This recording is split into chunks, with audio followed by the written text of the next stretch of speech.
ይስጥልን የተከበራችሁ አድማጭ ተመልካቾቻችን፣ አሁን የደረሰን አስቸኳይ ሰበር ዜና እናቀርብላችኋለን። በቅድሚያም የአሜሪካና የኢራን ጦርነት እጅግ መበርታቱና ወደ ሙሉ ጦርነት መግባታቸው ከአፍሪካ ቀንድ በስተጀርባ ያለውን የዲፕሎማሲ ፉክክር የሚዘውረው ማን ነው? ሚስጥሩስ ምንድነው? የሚሉትን በዝርዝር እናያለን።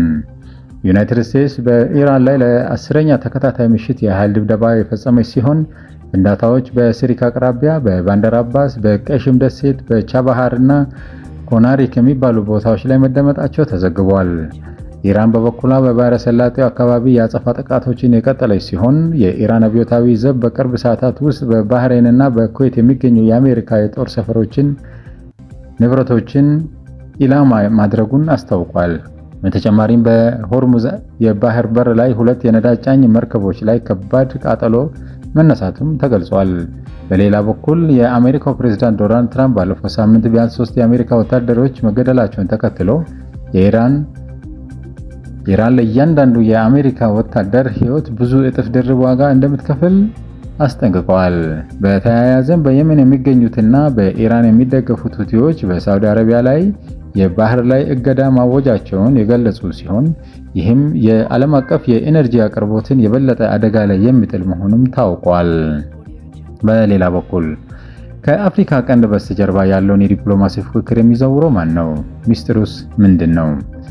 አድማጭ ተመልካቾቻችን ዛሬ ሐምሌ 14 2018 በአልጀዚራ ይዞት በወጣው የዲፕሎማሲ ሰበር ዜና በአፍሪካ ቀንድና በቀይ ባህር አካባቢ እየተቀያየረ የመጣውን ስልታዊ የኃይል ሚዛን ተከትሎ በካይሮ ከፍተኛ ዲፕሎማሲያዊ እንቅስቃሴ እየተደረገ ይገኛል። ግብጽ፣ ሶማሊያ እና ኤርትራ በአንድ ከፍተኛ የአሜሪካ ልዩ መልእክተኛ ጋር በመሆን በካይሮ ተከታታይ የዲፕሎማሲ ምክክር እያደረጉ ይገኛሉ።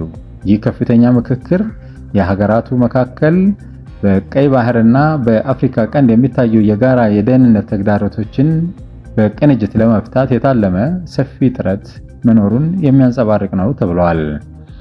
ይህ ተከታታይ ውይይት የተጀመረው የኢትዮጵያ የባህር በር ፍላጎት የቀጠናውን ፖለቲካዊ ገጽታ እያቀያየረው ባለበት፣ በቀይ ባህር የሚደረገው የመርከብ ትራንስፖርት አሁንም በከፍተኛ ውጥረት ባለበት እና የቀጠናው ሀገራት የቆዩ ጥምረቶቻቸውን እንዲሁም የደህንነት አጋርነታቸውን በድጋሚ እየገመገሙ ባሉበት ወሳኝ ወቅት ላይ መሆኑ ታውቋል ሲል አልጀዚራ ዘግቦታል።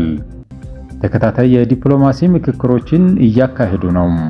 ይህ ከፍተኛ ጥረት በቀጠናው እየታዩ ያለው የደህንነትና የውስብስብ የፖለቲካ ተግዳሮቶችን በጋራ ለመፍታት የታለመ ሰፊ ስትራቴጂካዊ ቅንጅት መኖሩንም ያሳያል። ከካይሮ ዲፕሎማሲያዊ ምንጮች የተገኘ መረጃ እንደሚያመለክተው ይህ ውይይት የተጀመረው በ3 ዋና ዋና ምክንያቶች የተነሳ ነው።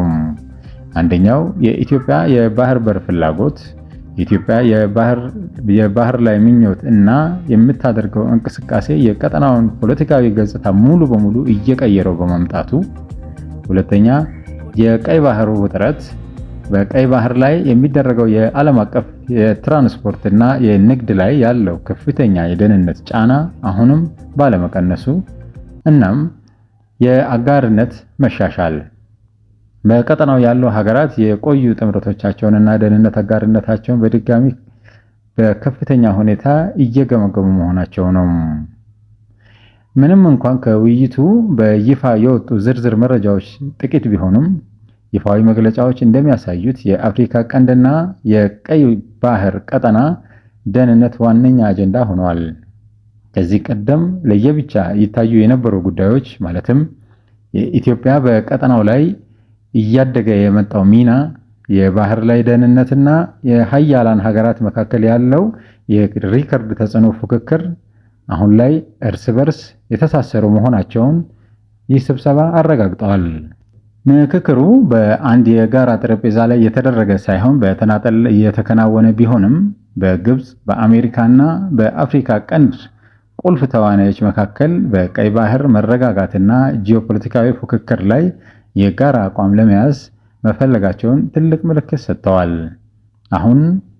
ይሁን እንጂ ለግብጽ አሁንም ቢሆን አብዛኛው የንግግር መነሻ የሚጀምረው ከኢትዮጵያ ጋር ካላት ፍጥጫ መሆኑን ተንታኞች እየገለጹ ነው። በግብፅና ኢትዮጵያ መካከል ላለፉት ዓመታት ለነበረው ፍጥጫ ዋነኛ መንስኤ የነበረው ታላቁ የኢትዮጵያ ህዳሴ ግድብ መሆኑ ይታወቃል።